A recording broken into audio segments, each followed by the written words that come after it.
Passage. ಇದು ಕೇವಲ ನಿಮ್ಮ ಫೇವ್ರೆಟ್ ಟಾಪಿಕ್ ಅಲ್ಲ, ಇದು ನನ್ನ ಫೇವ್ರೆಟ್ ಟಾಪಿಕ್ ಕೂಡ ಹೌದು. ಏಕೆಂದ್ರೆ ನಾನು ಫಸ್ಟ್ ಪಿ ಇದ್ದಾಗ ನನಗೆ ಇಂಗ್ಲಿಷ್ ಏನೂ ಬರ್ತಿರ್ಲಿಲ್ಲ. ಸೊ ನಾನು ಕಂಪ್ಲೀಟ್ಲಿ ಈ ಟಾಪಿಕ್ ಮೇಲೆ ಡಿಪೆಂಡ್ ಆಗಿರುತ್ತೆ. ಸೊ ಯಾವ ರೀತಿ ನೀವು ಕೂಡ second P U C English ನಲ್ಲಿ ಈ ಟಾಪಿಕ್ ಮೇಲೆ ಡಿಪೆಂಡ್ ಆಗಿದ್ದೀರಿ. ಸೊ ನೀವಷ್ಟೇ ಅಲ್ಲ, 99% ಸ್ಟೂಡೆಂಟ್ಸ್ ಈ ಟಾಪಿಕ್ ಮೇಲೆ ಬಹಳ ಡಿಪೆಂಡ್ ಆಗಿರುತ್ತಾರೆ. ಫಸ್ಟ್ ಪಿ ಯು ಸಿ ಇದ್ದಾಗ ನನಗೆ ಇಂಗ್ಲಿಷ್ ಬರ್ತಿರ್ಲಿಲ್ಲ.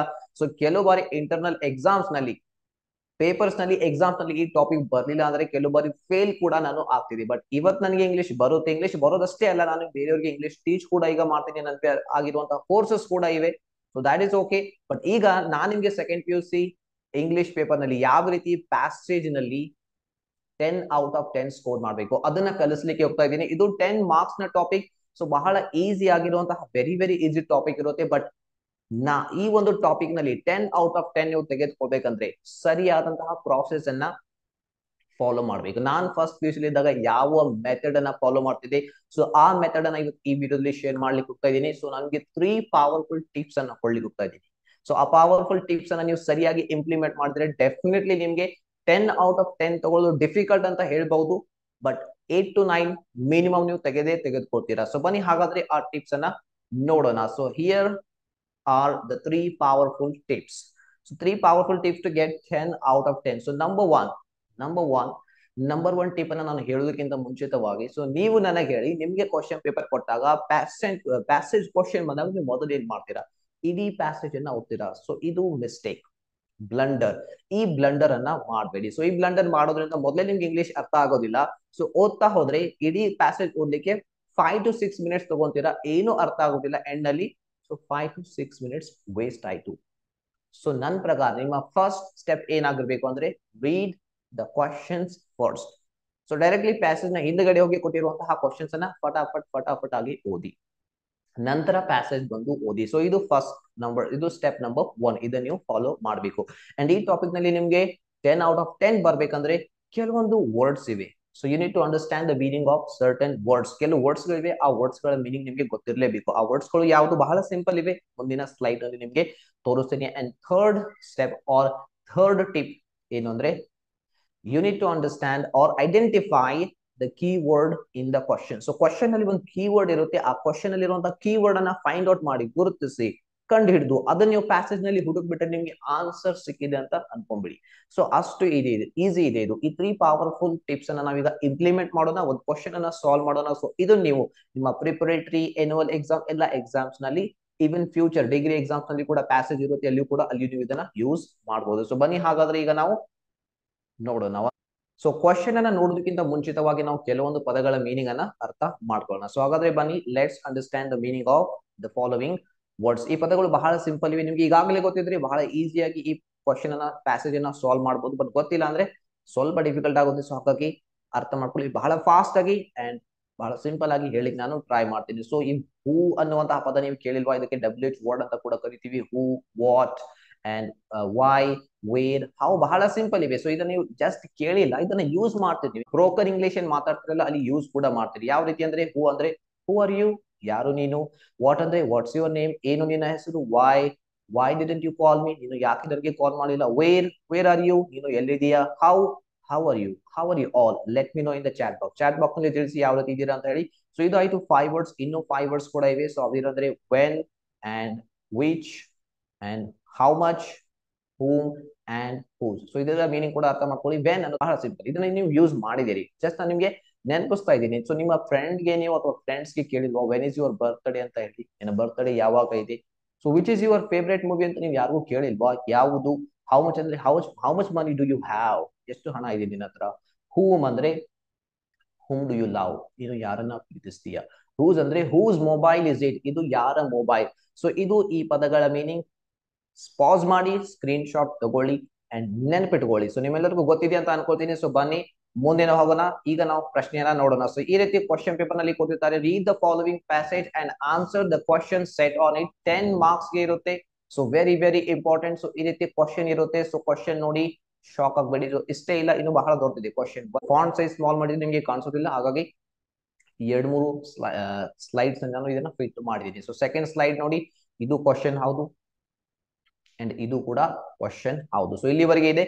ನಾವಿದನ್ನ ಓದಬಾರ್ದು, ಯಾಕಂದ್ರೆ ಇದು ನಮ್ಮ ಮೊದಲನೆಯ ಸ್ಟೆಪ್ ಅಲ್ಲ. ಸೊ ನಮ್ಮ ಸ್ಟೆಪ್ ನಂಬರ್ 1 ಏನು, ರೀಡ್ ಕ್ವಶನ್ಸ್. ಸೊ ಇಲ್ಲಿವೆ ಕ್ವಶನ್ಸ್. ಈ ಕ್ವಶನ್ಸ್ ಅನ್ನ ನೀವು ಒಂದ್ ಬಾರಿ ಓದ್ಬೋದು. When was Rabindranath Tagore born? And Rabindranath Tagore won Nobel Prize for? Who were Rabindranath Tagore's parents? In which language did Rabindranath Tagore write his first verse? Which is the experimental school founded by Rabindranath Tagore? The teachers have to be blank, imaginative, imagination, fill in the blanks. Question ide ನಂತರ name one of the fundamental principles of Tagore. And eighth one, add a prefix to the word natural to form its antonym. Ninth one, how many images did Tagore paint? And last one, quote the famous slogan of Rabindranath Tagore. 10 questions ಒಂದ್ಸಲ ಓದ್ಕೊಳ್ಳಿ. ಈಗ step by step ಇದನ್ನ solve ಮಾಡ್ತಾ ಹೋಗೋಣ.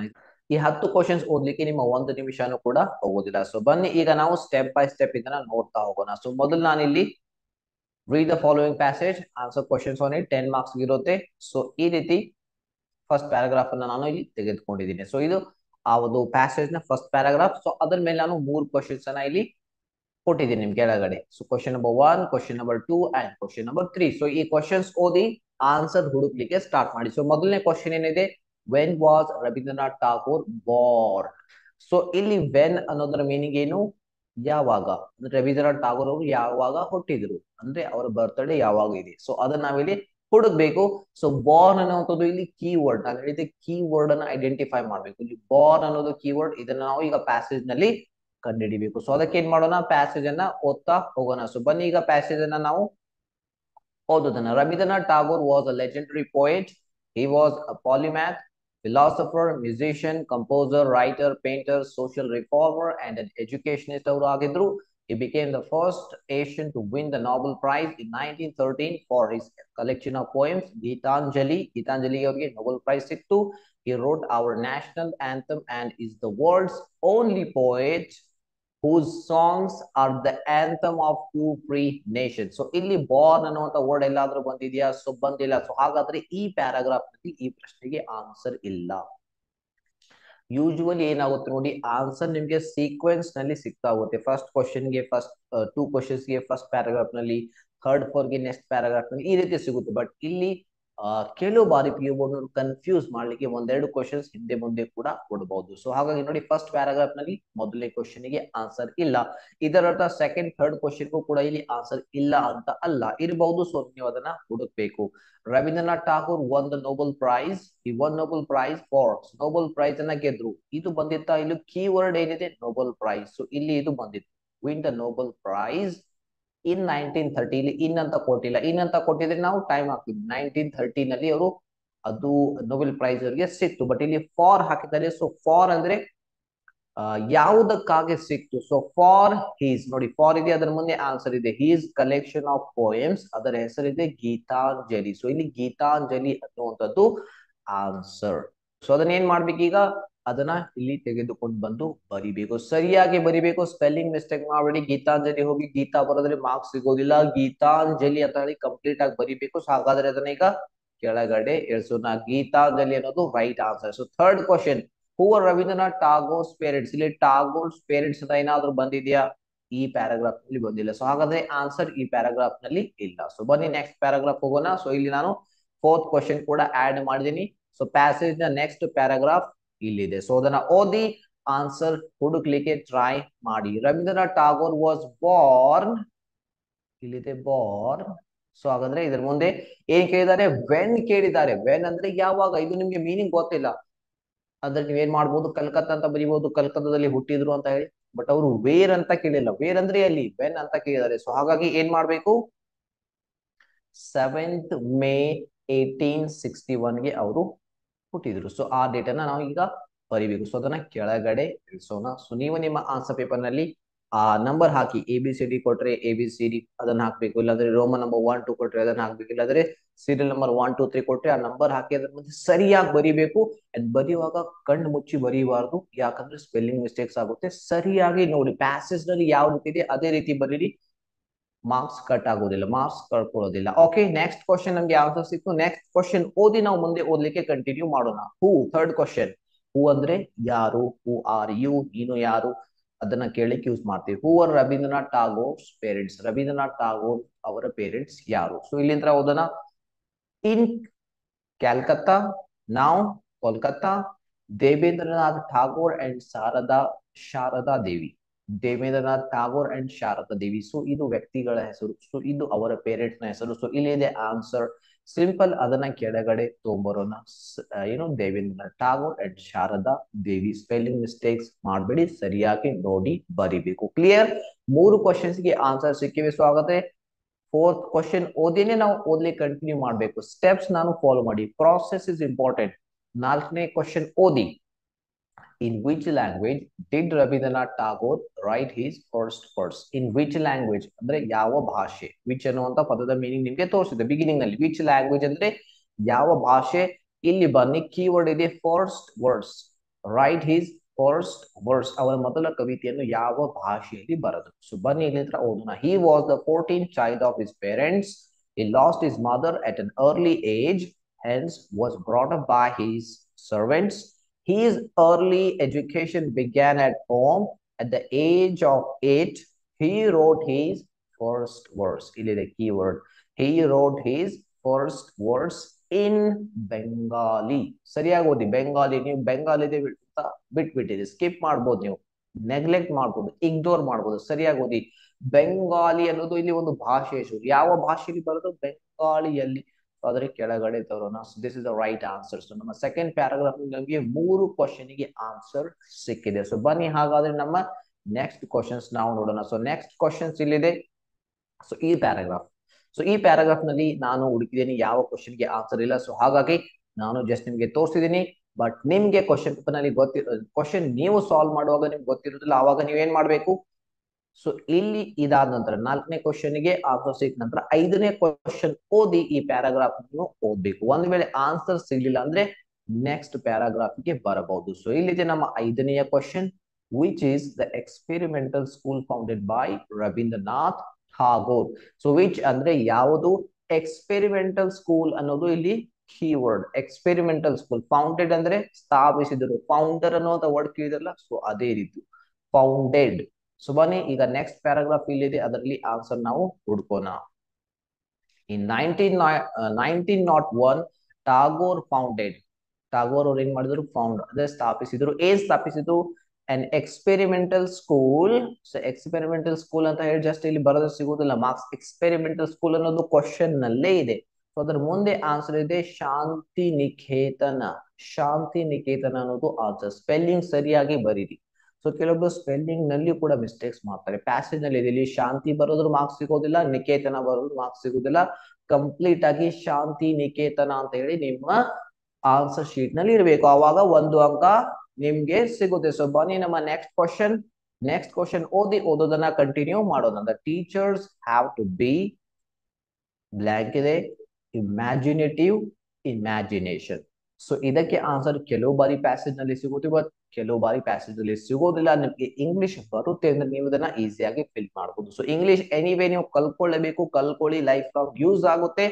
Just tricks and tips ಮೇಲೆ depend ಆದ್ರೆ life ನಲ್ಲಿ ಅದು ಯೂಸ್ ಆಗೋದಿಲ್ಲ. ಬನ್ನಿ ಕಂಟಿನ್ಯೂ ಮಾಡೋಣ. ಇಲ್ಲಿ ಆನ್ಸರ್ ಇದೆಯೋ ಇಲ್ಲೋ ಹುಡ್ಕೋಣ. ಶಾಂತಿ ನಿಕೇತನ ಆಯ್ತು, ಇಲ್ಲಿಂದ ಬನ್ನಿ.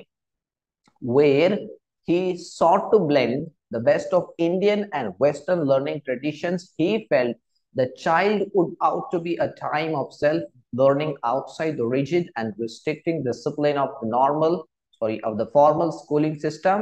He believed that only education can give us real freedom, and the teachers have to be imaginative. ಏನಾಗಿರ್ಬೇಕು ಅವರು? ಇಮ್ಯಾಜಿನೇಟಿವ್. ಇಮ್ಯಾಜಿನೇಷನ್ 2 ಆಪ್ಷನ್ ಕೊಟ್ಟಿದ್ದಾರೆ. ಸೊ ಇಲ್ಲಿ ಯಾವ್ದಿದೆ? ಇಮ್ಯಾಜಿನೇಟಿವ್. ರೈಟ್ ಆನ್ಸರ್ ಯಾವುದು? Imaginative. So this is the right answer. So ಬನ್ನಿ next questions ಗೆ ಹೋಗೋಣ. So ಈಗ question number ಓದಿ ನಂತರ ರೀಡಿಂಗ್ ಅನ್ನ ಕಂಟಿನ್ಯೂ ಮಾಡಿ. 7th question. Name one of the fundamental principles of Tagore. So name ಅಂದ್ರೆ ಹೆಸರಿಸು. ನೀವು ಯಾವ್ದೊಂದು ಕಾಲಮ್ ಅಲ್ಲಿ ನೇಮ್ ಅಂತ ಕೊಟ್ಟರೆ ಏನ್ ಮಾಡ್ತೀರಾ? ನಿಮ್ಮ ಹೆಸರನ್ನ ಬರೀತೀರಾ. ಸೊ ಅದೇ ರೀತಿ ಇಲ್ಲಿ name any one of the fundamental principles of Tagore. Fundamental principles ಈ ಕೀವರ್ಡ್ ನೆನಪಿಟ್ಕೊಳ್ಳಿ. ಬನ್ನಿ ಇಲ್ಲಿದೆ paragraph. The 4 fundamental principles in Tagore's educational philosophy. ನೋಡಿ, the 4 fundamental principles in Tagore's educational philosophy are naturalism, humanism, internationalism, and idealism. ನಾಲ್ಕು ಅವರ fundamental principles ಇವೆ. ಇಲ್ಲಿ ಯಾವ್ದಾದ್ರು ಒಂದು ಬರೀರಿ ಅಂತ ಕೇಳಿದರೆ ಈ ನಾಲ್ಕರಲ್ಲಿ ಯಾವ್ದಾದ್ರು ಬರೀಬಹುದು. ನ್ಯಾಚುರಲಿಸಂ ಒಂದು, ಹ್ಯುಮ್ಯಾನಿಸಂ ಅಂಡ್ ಇಂಟರ್ನ್ಯಾಷನಲಿಸಂ, ಐಡಿಯಲಿಸಂ, ಇವು ಮೂರು ಟೋಟಲಿ ನಾಲ್ಕಿವೆ. ಯಾವ್ದಾದ್ರು ನೀವು ಇಲ್ಲಿ ಬರಿಬಹುದು. ಒಂದನ್ನ ಬರಿಬೇಕು, ಬಟ್ ಸರಿಯಾಗಿ ಬರೀರಿ, ಸ್ಪೆಲ್ಲಿಂಗ್ ಮಿಸ್ಟೇಕ್ಸ್ ಮಾಡದೆ ಬರಿಬೇಕು. ಸೊ ಇಲ್ಲಿ ನಾನು ಹ್ಯುಮ್ಯಾನಿಸಂ ಅನ್ನ ತೆಗೆದುಕೊಳ್ಳಿ. ಹ್ಯುಮ್ಯಾನಿಸಂ ಅನ್ನೋದು ಬಹಳ ಇಂಪಾರ್ಟೆಂಟ್. ಮಾನವೀಯತೆ ನಮಗೂ ಇರಬೇಕು, ನಿಮ್ಗೂ ಇರಬೇಕು, ಎಲ್ಲರಿಗೂ ಮಾನವೀಯತೆ ಇರಬೇಕು. ಸೊ ನಿಮ್ಗೂ ಕೂಡ ಇರಬೇಕು. ಸೊ ಹಾಗಾದ್ರೆ ಈ ವಿಡಿಯೋನ ಶೇರ್ ಮಾಡಿ ನಿಮ್ಮ ಫ್ರೆಂಡ್ಸ್ಗೆ, ಬೇರೆಯವ್ರಿಗೆ ಹೆಲ್ಪ್ ಮಾಡಿ. ಇಲ್ಲ ಶೇರ್ ಇಲ್ಲ ಅಂದ್ರೆ ಅಟ್ ಲೀಸ್ಟ್ ಈ ಒಂದು ಕ್ವಶನ್ ಅನ್ನ ತೆಗೆದುಕೊಂಡು ಹೋಗಿ ಅವ್ರ ಜೊತೆ ಪ್ರಾಕ್ಟೀಸ್ ಮಾಡಿ ಅವ್ರಿಗೆ ಕಲ್ಸಿ. ಸೊ ಒಂದು ಬಿಗ್ಗೆಸ್ಟ್ ಸೀಕ್ರೆಟ್ ಹೇಳ್ತಾ ಇದೀನಿ, biggest secret of toppers. So ನೀವು ಕಲ್ತಿದ್ದನ್ನ ಮತ್ತೊಬ್ಬರಿಗೆ ಕಲ್ಸಿದ್ರೆ ಈಸಿಯಾಗಿ ನೆನಪುಳಿಯುತ್ತೆ, ಲೈಫ್ ಟೈಮ್ ನೆನಪುಳಿಯುತ್ತೆ. ಒಂದ್ಸಲ ಟ್ರೈ ಮಾಡ್ಬಿಡಿ. ಯಾಕಂದ್ರೆ ನಾನು ಸೆಕೆಂಡ್ ಪಿ ಯು ಇದ್ದಾಗ ಅಕೌಂಟೆನ್ಸಿ, ಬಿಸ್ನೆಸ್ ಸ್ಟಡಿ, ಇಕನಾಮಿಕ್ಸ್ ಈ ಎಲ್ಲವನ್ನ ನನ್ನ ಫ್ರೆಂಡ್ಸ್ಗೆ ಕಳಿಸ್ತಾ ಇದ್ದೆ. ಸೊ ಅವಾಗ್ಲೇ ನಂದು ಇಕನಾಮಿಕ್ಸ್ ಅಲ್ಲಿ 99, ಬಿಸ್ನೆಸ್ ಅಲ್ಲಿ 97, ಇಂಗ್ಲಿಷ್ ನಲ್ಲಿ 92 ಸ್ಕೋರ್ ಆಗಿತ್ತು. ಸೊ ಈ ರೀತಿ ನೀವು ಸ್ಕೋರ್ ಅನ್ನ ಮಾಡ್ಬೋದು. ಟೀಚ್ ಮಾಡಿ, ಕಲ್ತಿದ್ದನ್ನ ಮತ್ತೊಬ್ಬರಿಗೆ ಕಲಿಸಿ. Okay, next question. It add prefix to the word natural to form its antonym. So ಇಲ್ಲಿ ಏನಿದೆ, ಆಡ್ ಮಾಡಿ prefix to the word. Natural ಅಂತ ವರ್ಡ್ಗೆ ಪ್ರಿಫಿಕ್ಸ್ ಅನ್ನ ಆಡ್ ಮಾಡಬೇಕು. ಇಂಗ್ಲಿಷ್ ನಲ್ಲಿ ಪ್ರಿಫಿಕ್ಸ್ ಸಫಿಕ್ಸ್ ಅಂತ ಹೇಳಿ ಒಂದು ಕಾನ್ಸೆಪ್ಟ್ ಬರುತ್ತೆ, ಬಟ್ ನಿಮಗೆ ಗೊತ್ತಿರೋದಿಲ್ಲ. ಕೆಲವೊಬ್ಬರಿಗೆ ಗೊತ್ತಿರುತ್ತೆ, ಅವ್ರು ಈಸಿಯಾಗಿ ಇಲ್ಲಿ ಮಾರ್ಕ್ಸ್ ತೆಗೆದುಕೊಳ್ತಾರೆ. ಸೊ ಇದಕ್ಕೆ ಆನ್ಸರ್ ನಿಮ್ಗೆ ಕ್ವಶನ್ ಅಲ್ಲಿ ಸಿಗುವುದಿಲ್ಲ. ಫಸ್ಟ್ ಈ ಕ್ವಶನ್ ಯಾಕೆ ಬಂತು ಅದನ್ನ ನೋಡೋಣ. ಶಾಂತಿ Niketan is based on these principles. He insisted that education should be imparted in natural surroundings. Natural ಅನ್ನೋದು ವರ್ಡ್ ಇಲ್ಲಿ ಇದೆ. ಸೊ ಅದರ ಆ ವರ್ಡ್ ಇಲ್ಲಿ ಕೊಟ್ಟಿದ್ದಾರೆ, ಅದರ ವಿರುದ್ಧಾರ್ಥಕ ಪದವನ್ನ ಬರೀಬೇಕು. ಬಟ್ ವಿರುದ್ಧಾರ್ಥಕ ಪದ ಯಾವ್ದಾದ್ರು ಅಲ್ಲ, ಅದಕ್ಕೆ ಪ್ರಿಫಿಕ್ಸ್ ಆಡ್ ಮಾಡಿ ಅದರ ವಿರುದ್ಧಾರ್ಥಕ ಪದ ನೀವು ಇಲ್ಲಿ ಕಂಡುಹಿಡಿಬೇಕು. ನ್ಯಾಚುರಲ್ ವಿರುದ್ಧಾರ್ಥಕ ಪದ ಆರ್ಟಿಫಿಷಿಯಲ್ ಕೂಡ ಆಗುತ್ತೆ, ಎಸ್. ಬಟ್ ಇಲ್ಲಿ ನ್ಯಾಚುರಲ್ ಅಂತ ವರ್ಡ್ಗೆ ನೀವು ಒಂದು ಪ್ರಿಫಿಕ್ಸ್ ಅನ್ನ ಸೇರಿಸಬೇಕು. ಪ್ರಿಫಿಕ್ಸ್ ಅಂದ್ರೆ ಈ ವರ್ಡ್ ನ ಮುಂದೆ ಒಂದು ವರ್ಡ್ ಅನ್ನ ಸೇರಿಸಬೇಕು. ಅದು ನಿಮ್ಗೆ ಗೊತ್ತಿಲ್ಲ ಅಂದ್ರೆ ಐ ಆಮ್ ಸಾರಿ, ನೀವು ಅದನ್ನ ಪ್ರಾಕ್ಟೀಸ್ ಮಾಡ್ಬೇಕಾಗುತ್ತೆ. ಇಲ್ಲಾಂದ್ರೆ ನೀವು ಗೂಗಲ್ ನಲ್ಲಿ ಕಲೆಕ್ಟ್ ಕೂಡ ಮಾಡ್ಬೋದು. ಸೊ ಅದು ಬಹಳ ಇರುತ್ತೆ. ಸೊ ನೀವು ಕಲೆಕ್ಟ್ ಮಾಡ್ಕೊಳ್ಳಿ, PDF ಟ್ರೈ ಮಾಡಿ ಒಂದೆರಡು ಸಲ ಓದ್ಲಿಕ್ಕೆ. ಸೊ ಈಗ ನ್ಯಾಚುರಲ್ಗೆ ನಾವು UN ಅನ್ನುವಂತ ವರ್ಡ್ ಸೇರಿದ್ರೆ ಅದು ಅನ್ಯಾಚುರಲ್ ಆಗುತ್ತೆ. ಇದು ನ್ಯಾಚುರಲ್ ನ ವಿರುದ್ಧಾರ್ಥಕ ಪದ ಅನ್ಯಾಚುರಲ್. ಈ ರೀತಿ ಬರೆದ್ರೆ ಇಲ್ಲಿ ನಿಮ್ಗೆ ಮಾರ್ಕ್ಸ್ ಸಿಗುತ್ತೆ. ಬನ್ನಿ ಕಂಟಿನ್ಯೂ ಮಾಡೋಣ. Question number 9. How many images did Tagore paint? How many ಅಂದ್ರೆ ಎಷ್ಟು, ಟಾಗೋರ್ ಪೇಂಟ್ ಅಂದ್ರೆ ಎಷ್ಟು ಪೇಂಟ್ ಮಾಡಿದ್ರು, ಇಮೇಜಸ್. ಸೊ ಪೇಂಟ್ ಅನ್ನೋದು ಕೀವರ್ಡ್. ಸೊ ಬನ್ನಿ ಈಗ ಈ ನೆಕ್ಸ್ಟ್ ಪ್ಯಾರಾಗ್ರಾಫ್ ನಲ್ಲಿ ಹುಡುಕೋಣ answer. Rabindranath Tagore reshaped Bengali literature and music as well as art with contextual modernism in the late 19th and 20th century. He was highly influential in introducing Indian culture to the West and vice versa. ಇಲ್ಲಿವರೆಗೆ ಏನಾದ್ರು paint ಅಂತ ಏನಾದ್ರು ಬಂತ, ಸುಮ್ಮನೆ ಬಂದಿಲ್ಲ. Image ಅಂತ ಏನಾದ್ರು ಬಂತ, ಇನ್ನೂ ಬಂದಿಲ್ಲ. ಆದ್ರೆ ಹಾಗಾದ್ರೆ ಇಲ್ಲಿ ಆನ್ಸರ್ ಇಲ್ಲ ಅಂತ ಅರ್ಥ. ಆಸ್ ಅ ಪೇಂಟರ್ ನೋಡಿ, as a painter he painted 2000 images between 1928 and 1940. Very very important. So ಅದಕ್ಕೆ ನಾನು ಹೇಳಿದ್ವಿ, ಹೌ ಮೆನಿ ಕೇಳಿದಾರೋ, ವೇರ್ ಕೇಳಿದಾರೋ, ವೆನ್ ಕೇಳಿದಾರೋ ಅದನ್ನ ನೋಡ್ಬೇಕು. ಇಲ್ಲಿ ವೆನ್ ಕೇಳಿದ್ರು, ಇಲ್ಲಿ ಹೌ ಮೆನಿ ಕೇಳಿದಾರೆ, ಎಷ್ಟು ಅಂದ್ರೆ 2000 ಇಮೇಜಸ್. ಒಂದ್ ವೇಳೆ ಇಲ್ಲಿ ವೆನ್ ಅಂತ ಕೇಳಿದ್ರೆ ನಾವು ಬಿಟ್ವೀನ್ 1928 ಅಂಡ್ 1940 ಅಂತ ಬರೀಬೇಕಾಗುತ್ತೆ. ಸೊ ಇಲ್ಲಿ ಮೊದಲು ಬರುವಂತಹ ಕ್ವಶನ್ ವರ್ಡ್ ಇದೆಯಲ್ಲ, ಮೋಸ್ಟ್ ಇಂಪಾರ್ಟೆಂಟ್ ಅದು. ಸೊ 2000 ಇಮೇಜಸ್ ನನ್ನ ಕೆಳಗಡೆ. ಸೊ ನಾನು last question. Quote the famous slogan of Rabindranath Tagore. So famous slogan ಅನ್ನೋದು ಕೀವರ್ಡ್, ನೆನ್ಪಿಟ್ಕೊಳ್ಳಿ. ಬನ್ನಿ ಇಲ್ಲಿವರೆಗೆ ಓದಿದ್ವಿ. ಸೊ ಇಲ್ಲಿ ಕಂಟಿನ್ಯೂ ಮಾಡೋಣ. Rabindranath Tagore was called Gurudev, Kaviguru and ಪೀಸ್ವಾ ಕವಿ. ಸೊ ಇದು ನಿಮ್ಗೆ ಬೇಕಂತಾನೆ ಕನ್ಫ್ಯೂಸ್ ಮಾಡ್ಲಿಕ್ಕೆ ಕೊಡ್ಲಾಗಿದೆ. ಸೊ ಇಲ್ಲಿ ನೀವು ಫೇಮಸ್ ಸ್ಲೋಗನ್ ಅನ್ಕೊಂಡು ಈ ರವೀಂದ್ರನಾಥ್ ಟಾಗೋರ್ ಅವರ ಟೈಟಲ್ ಕೂಡ ಬರೀಬಹುದು. ಪ್ರತಿ ಕವಿಗೆ ಗುರುದೇವ ಅಂತ ಏನಾದ್ರು ಅವರ ಫೇಮಸ್ ಹೆಸರಿರುತ್ತೆ, ಆ ಹೆಸರನ್ನ ಇಲ್ಲಿ ಕೊಟ್ಟಿದ್ದಾರೆ. ಬಟ್ ಇಲ್ಲಿ ಕೇಳಿದ್ರು ಸ್ಲೋಗನ್, ಫೇಮಸ್ ಸ್ಲೋಗನ್ ಅಂತ ಎಲ್ಲಾದ್ರೂ ಬಂದಿದೆಯಾ? ಇಲ್ಲಿ ಬಂದಿಲ್ಲ. ಹಾಗಾದ್ರೆ ಆನ್ಸರ್ ಇಲ್ಲಿ ಇಲ್ಲ. ಬನ್ನಿ ಕಂಟಿನ್ಯೂ ಮಾಡೋಣ. His songs are popularly known as Rabindra Sangeet. ಇದು ಕೂಡ ಆನ್ಸರ್ ಅಲ್ಲ. His famous slogan ಇಲ್ಲಿದೆ ನೋಡಿ. His famous slogan is you cannot cross the sea merely by standing and staring at the water. ಇದು answer. You cannot cross the sea merely by standing and staring at the water. ಇದರ ಅರ್ಥ just ಸಮುದ್ರದ ಮುಂದೆ ನಿಂತು ನೋಡ್ತಾ ಇದ್ರೆ ಸಮುದ್ರವನ್ನ cross ಮಾಡ್ಲಿಕ್ಕೆ ಆಗೋದಿಲ್ಲ, ಆಕ್ಷನ್ ತಗೋಬೇಕಾಗುತ್ತೆ. ಸೊ ಅದೇ ರೀತಿ ನೀವು ಫೋನ್ ಮೇಲೆ ಜಸ್ಟ್ ವಿಡಿಯೋಸ್ ನೋಡ್ತಾ ಇದ್ರಿ, ಈ ವಿಡಿಯೋ ನೋಡ್ತಾ ಇದ್ರೆ 10 ಔಟ್ ಆಫ್ 10 ಬರೋದಿಲ್ಲ. ಈ ವಿಡಿಯೋ ಆದ ನಂತರ ಹೋಗಿ ಒಂದು ಓಲ್ಡ್ ಕ್ವಶನ್ ಪೇಪರ್ ತಗೊಂಡು ಪ್ಯಾಸೇಜ್ ಕ್ವಶನ್ ಅನ್ನ ಪ್ರಾಕ್ಟೀಸ್ ಮಾಡಿ ಮತ್ತೊಬ್ಬರಿಗೆ ಕಲ್ಸಿ. ಅಂದಾಗ ನಿಮ್ಗೆ 10 ಔಟ್ ಆಫ್ 10 ಬರುತ್ತೆ. ಪ್ರಾಕ್ಟೀಸ್ ಮಾಡ್ಲಿಕ್ಕೆ ಆಗೋದಿಲ್ಲ ಅಂದ್ರೆ ಬನ್ನಿ, ನಾವು ನಿಮಗಾಗಿ ಒಂದು ಕ್ರಾಶ್ ಕೋರ್ಸ್ ಅನ್ನ ಡಿಸೈನ್ ಮಾಡಿದೀವಿ, ಕ್ರಿಯೇಟ್ ಮಾಡಿದ್ವಿ. ಅಲ್ಲಿ ಪ್ರತಿ ಟಾಪಿಕ್ ಮೇಲೆ 3 to 4 ಪ್ರಾಕ್ಟೀಸ್ ಕ್ವಶನ್ಸ್ ಅನ್ನ ಕೊಡ್ತಾ ಇದೀವಿ. ಸೊ ಅದನ್ನ ಪ್ರಾಕ್ಟೀಸ್ ಮಾಡೋ ಮೂಲಕ 40 ಔಟ್ ಆಫ್ 40 ಇಂಗ್ಲಿಷ್ ಗ್ರಾಮರ್ ನಲ್ಲಿ ನೀವು ಸ್ಕೋರ್ ಮಾಡಬಹುದು. ಸೊ ಬನ್ನಿ ಇದನ್ನ ಮೊದಲು ಕಂಪ್ಲೀಟ್ ಮಾಡೋಣ, ನಂತರ ನಾನು ಆ ಕೋರ್ಸ್ ಬಗ್ಗೆ ನಿಮ್ಗೆ ಹೇಳ್ತೀನಿ. You cannot cross the sea merely by standing and staring at the water. So ಇದು ಆನ್ಸರ್. ಸೊ ಹಾಗಾದ್ರೆ ಇದನ್ನ ನಾವು ಕೆಳಗಡೆ ಬರೆಯೋಣ. You cannot cross the sea merely by standing and staring at the water. So ಇದನ್ನ ಕಂಪ್ಲೀಟ್ ಆನ್ಸರ್ ಬರೀಲೇಬೇಕು. As it is ಬರೀರಿ, 10 out of 10 ನಿಮ್ಗೆ ಸಿಗುತ್ತೆ. ಯಾವ ರೀತಿ ಆನ್ಸರ್ ಹುಡುಕ್ಬೇಕು ತೋರಿಸಿದೀನಿ. ಇದರ ನಂತರ ನಿಮ್ಗೆ ಎಲ್ಲಾದ್ರೂ ಆನ್ಸರ್ ಸಿಗ್ಲಿಲ್ಲ ಅಂದ್ರೆ ಜಸ್ಟ್ ಏನ್ ಮಾಡಿ, ಕೀವರ್ಡ್ ಅನ್ನ ಹುಡುಕಿ. ಯಾವ ರೀತಿ ತೋರಿಸಿದೆ, ಪೇಂಟ್ ಫೇಮಸ್ ಸ್ಲೋಗನ್ ಹುಡುಕಿ, ಅದ್ರ ಹಿಂದೆ ಮುಂದಿರುವಂತಹ ಒಂದು ಲೈನ್ 1.5 ಲೈನ್ ಬರೆದ್ರಿ ಕೂಡ ನಿಮಗೆ ಮಾರ್ಕ್ಸ್ ಸಿಗಬಹುದು. ಬಟ್ ಇದನ್ನ ಟ್ರೈ ಮಾಡಿ, ಇದು ಪ್ರೂವನ್ ಸ್ಟ್ರಾಟಜಿ ಇದೆ, ಬಹಳ ಹೆಲ್ಪ್ಫುಲ್ ಆಗುತ್ತೆ. ಓಕೆ, ವಿಡಿಯೋನ ಕೊನೆಯವರೆಗೆ ನೋಡಿದ್ದಕ್ಕಾಗಿ ನಿಮ್ಮೆಲ್ಲರಿಗೂ ಧನ್ಯವಾದಗಳು. Thank you for watching. I will see you in the next video.